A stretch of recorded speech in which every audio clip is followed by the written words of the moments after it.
খারাপ রয়েছি বাসমর দোকানদার আমরা সে ধরছে তার 1000 টাকা জরিমানা তার আইনের উপরে কোনো কিছু আছে। উনি ম্যাজিস্ট্রেট, উনি বাইরে লইবার লেগে উনি এইসব করতেছে। কারণ আর করে হইলো দুই বিচার, ওর উপরে তো আল্লাহর গজব পড়বো। একজনে ধরে 500, যে আমার মতো আরেকজন বাসমর দোকানদার, ওরে দিয়েছে 500, আমারে দিচ্ছে 1000। আমি আর তালের ঘরের বাই লাগি? আপনার কত হচ্ছে? আমার 1000 টাকা ধরছে, আমার লগে আর একজন বাসমর দোকানদার হের নিচে 500। তাহলে ধরতে দুজন, আইন তো সবার জন্যই সমান। এই যে হলো স্বাধীন বাংলাদেশ, এগুলো বৈষম্য দূর করছে, তারা আরো বৈষম্য তৈরি করতেছে। উনি ম্যাজিস্ট্রেট, উনি তাড়াতাড়ি ভাইরাল হইবার লেগা, কিন্তু এই ভাইরালের কোনো দাম নাই। রাইট পয়লে মানুষ, সতেরোটা মানুষের অভিশাপ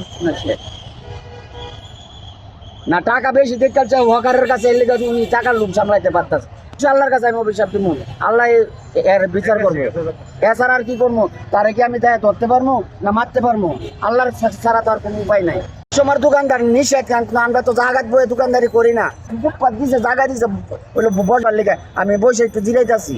ওরা আমার কাছে মাল, আমার দোকানে মালও না, আমার মাল বিক্রি শেষ, আমি টাকা বাস করতেছি। সারা বাংলাদেশ তো হকার উচ্ছেদ চলতেছে, কিন্তু আমরা তো জাগাত বয়ে দোকানদারি করি না। আমরা তো হলো ভারসাম্যমান দোকানদার। সাধারণ মানুষ কিছু জিরাইতে পারবো না। আমি দোকানদার না, আমি সাধারণ মানুষ। সাধারণ মানুষ কিন্তু ফুটপাতে বসে কি জিরানির অধিকার নাই? জিরাইলেও কি তার জরিমানা ধরতে হইব? এটা কোন দেশের আইন আছে?